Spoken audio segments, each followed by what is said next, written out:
Assalamualaikum dan selamat sejahtera. Hari ini kita nak lihat satu lagi pelarasan iaitu susut nilai. Okay, jadi yang lepas kita dah lihat akaun nominal. Jadi kali ini kita akan lihat pelarasan tentang susut nilai. Okey, apa yang anda lihat di paparan ini? Ya, betul. Yang pertama tu adalah kelengkapan. Okey, juga dikenali sebagai perabot. Okey, ataupun perabot pejabat. Kemudian yang kedua dan yang ketiga ini. Ya, betul. Yang ini adalah kenderaan. Bagaimana pula yang ketiga dan yang keempat dan yang kelima ni semua? Ya, itu adalah alatan pejabat yang digunakan di dalam pejabat. Jadi semua ini adalah aset bukan semasa. Jadi kita akan melihat aset-aset bukan semasa ini nilainya akan susut. Okey, apa itu susut nilai? Ya, bagus. Susut nilai itu bermaksud nilai aset bukan semasa tu dia akan susut nilainya dalam tahun keuangan semasa. Tahun sekarang, tahun semasa. Jadi susut nilai ini adalah belanja yang akan mengurangkan nilai aset bukan semasa pada tahun itu. Tahun semasa. Jadi dia adalah belanja yang akan mengurangkan untung bersih. Dan pada kebiasaannya susut nilai mestilah dikira pada akhir tempoh perakaunan.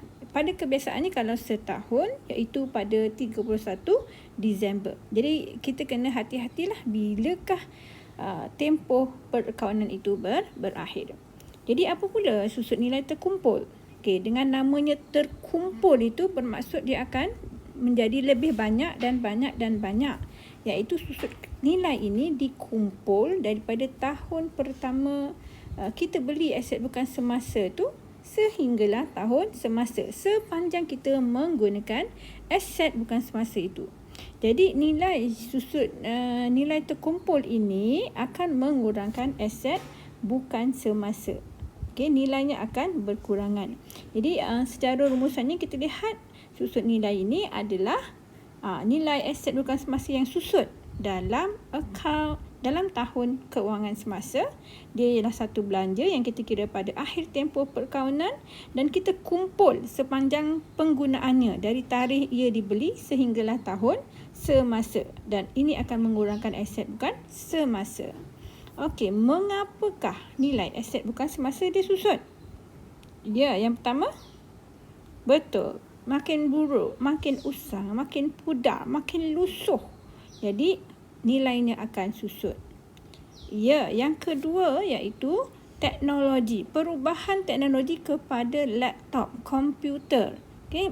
Alat-alat yang memerlukan teknologi, maka dia akan makin lama dia akan outdated atau ketinggalan zaman. Jadi nilai aset bukan semasa itu akan susut.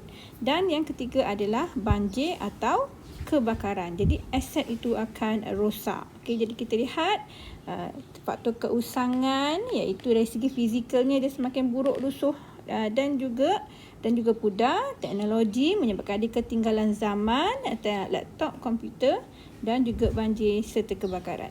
Jadi kita akan lihat ada kaedah pengiraan susut nilai, ada 3 kaedah. Jadi kita akan lihat satu persatu. Kaedah garis lurus ataupun bernama ansuran tetap atau juga dikenali sebagai sama rata. Yang kedua ialah baki berkurangan. Makin lama dia akan berkurangan. Yang ketiga, menilai semula atau penilaian semula. Jadi kaedah yang pertama kita akan lihat iaitu kaedah garis lurus.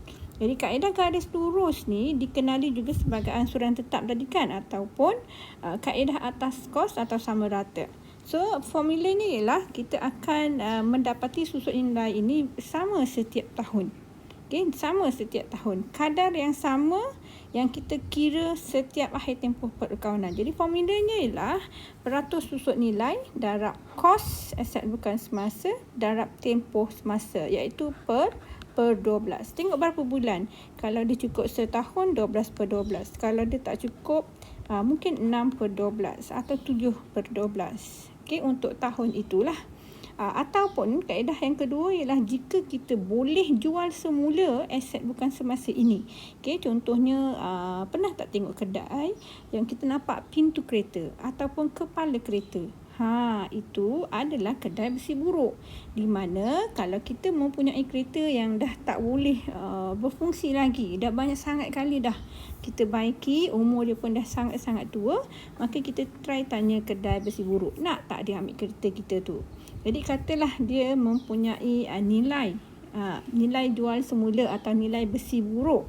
Okay, contohnya katalah kita beli kenderaan tu pada nilai 10,000. Okay, kemudian kita tanya kedai nak tak. Dia kata bolehlah, dia ambil pada nilai 1,000. Jadi berapa lamakah kita jangka? Kita jangka aset yang kita beli ni boleh bertahan usia guna dia. Jadi kita pun katalah 10 tahun. Jadi kita menjangkakan aset yang kita beli pada nilai 10,000, kemungkinan untuk dapat semula jual pada nilai scrap 1,000 dan dapat gunakan aset ini selama 10 tahun. Jadi kita dapat 9,000 bahagi 10, iaitu 900 setahun. Jadi selama 10 tahun, setiap tahun RM900 akan ditolakkan pada kos aset bukan semasa. Jadi kita akan lihat contoh. Dalam kes ini kosnya ialah RM65,000 dan susut nilai 10%. Kaedah atas kos. Apa maksud atas kos? Darab kos. Jadi 10% darab kos RM65,000 darab setahun. Okey, tahun itu dia baru beli. Jadi baru setahun lah. Jadi tahun itu dia adalah setahun lah, iaitu 1 Januari hingga 31 Disember. Okey, kita lihat seterusnya, contoh seterusnya. Katalah pada 1 Januari kita beli RM90,000.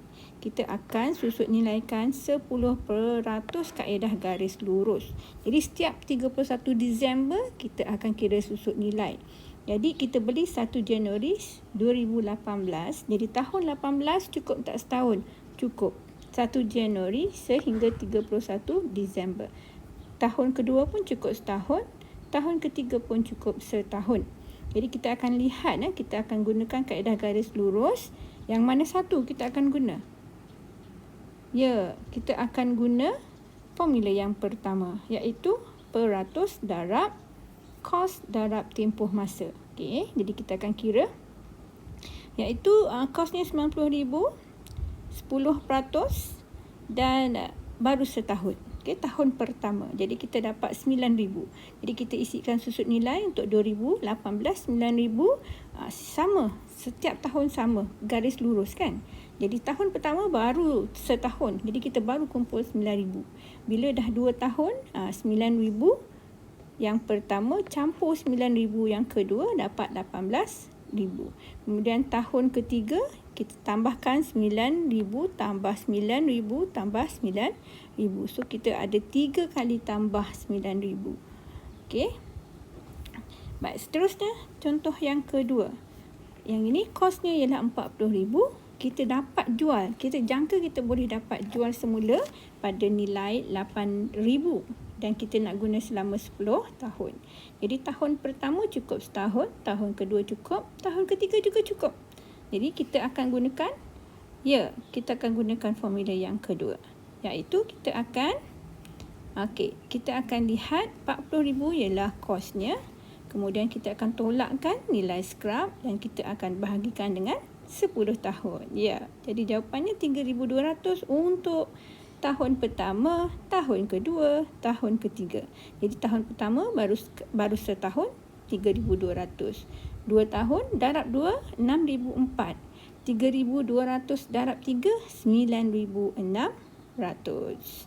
Okey, seterusnya mungkin pelajar-pelajar boleh mengira sendirilah bagaimana kita mengira susut nilai ini. Jadi 15% mengikut kaedah. Jadi kita akan macam mana? Yes, 15% darabkan dengan kos dia 16,000 darabkan dengan 12/12.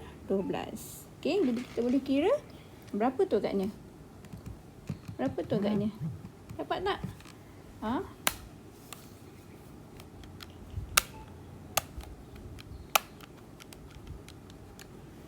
Ya, tepat sekali. 2,400. Okey, itu saja buat masa ni. Nanti kita sambung lagi ya.